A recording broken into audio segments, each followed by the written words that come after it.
Hello everyone, in this video I'm going to show you how to buy USDT with PayPal. So in order to do that, the first thing we'll have to do is open the web browser and go to this website, which is paxful.com. So in order to complete the transaction here, you'll have to log in into your account if you already have an account, or you'll have to register if you do not have one. So right here, our purpose today is to buy USDT. So we are going to select this option which says buy. And right here, we're going to select USDT.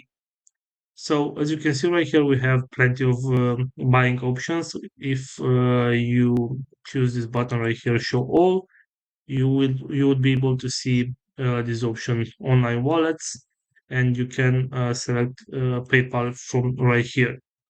So now you have to insert the amount that you want to buy. Minimum is 10. So I'm going to insert right here 10 USD, and I'm going to select find offers. So as you can see right here, we have plenty of offers right here.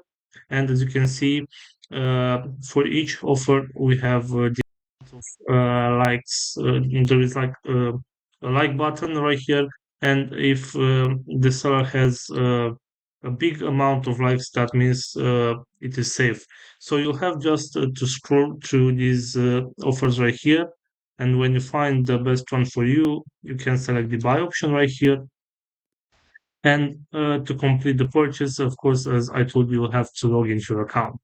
So I hope you find this video helpful. Don't forget to like, subscribe. Bye bye.